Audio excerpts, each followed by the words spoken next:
Who were the two main groups of people in Medina when Prophet Muhammad migrated there? Answer. The Muhajirin, refugees, and the helpers, Ansar. What were the Muhajirin known for?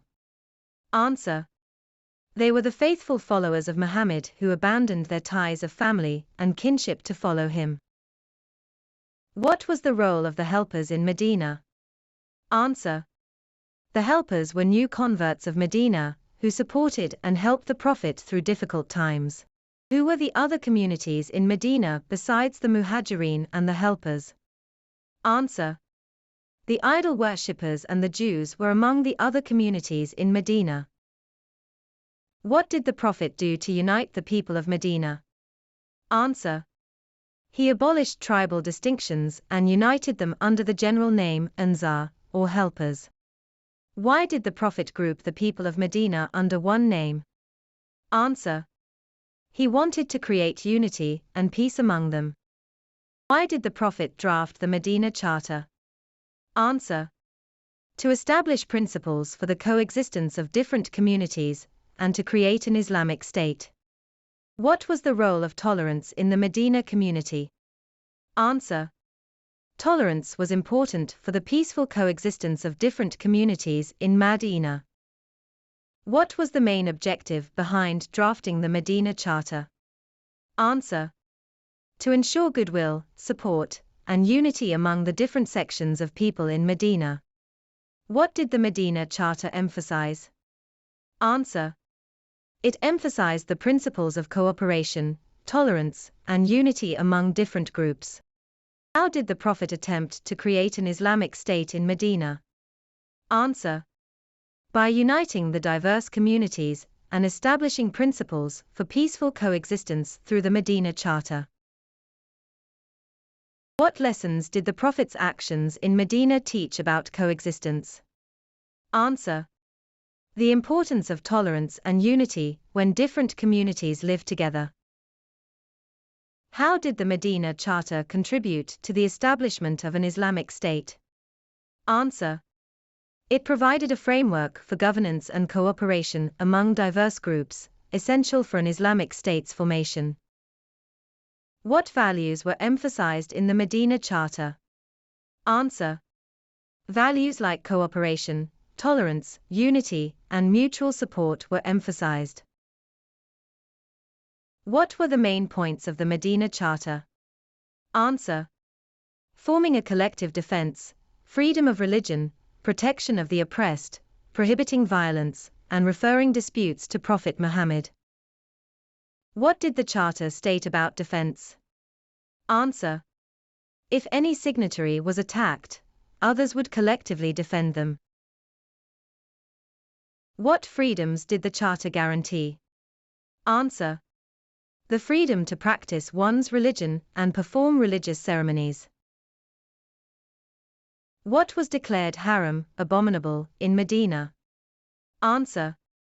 Bloodshed, murder, and violence were declared haram. To whom were disputes to be referred according to the Charter? Answer. Disputes were to be referred to Prophet Muhammad for decision. What principles did the Charter announce? Answer. Civic equality, freedom of worship, and religious and racial tolerance were its main principles. How does the Medina Charter relate to the creation of Pakistan? Answer. It reflects principles of equality and tolerance similar to those emphasized during Pakistan's creation. What did Quaid-e-Azam emphasize at the time of Pakistan's creation? Answer. Quaid-e-Azam highlighted equality among citizens regardless of religion, caste, or creed. When was the Universal Declaration of Human Rights adopted? Answer. The General Assembly of the United Nations adopted it on the 10th of December, 1948. What rights did the Universal Declaration of Human Rights proclaim? Answer. It proclaimed religious, personal, civic, economic, social, and cultural rights. What does the incorporation of the Medina Charter in the UN Declaration show? Answer. It signifies that Islam is a great protector of human rights. How many points are there in total in the UN Charter? Answer.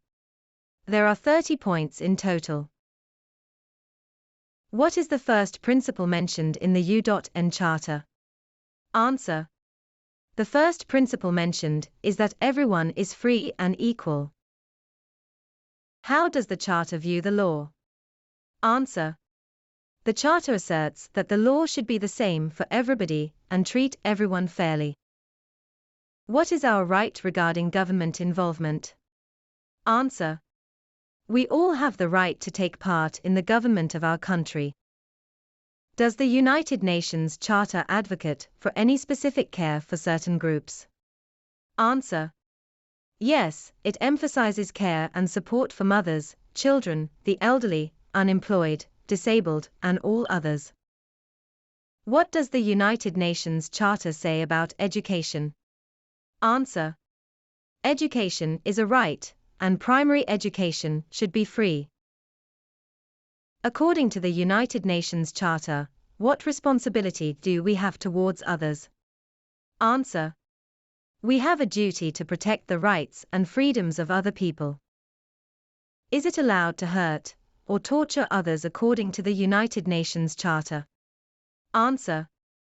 Nobody has the right to hurt or torture us, as per the Charter. What kind of life does the United Nations Charter declare for everyone? Answer. The Charter supports everyone's right to lead a good life. How are we encouraged to treat each other? Answer. We should treat everyone in the same way, without discrimination.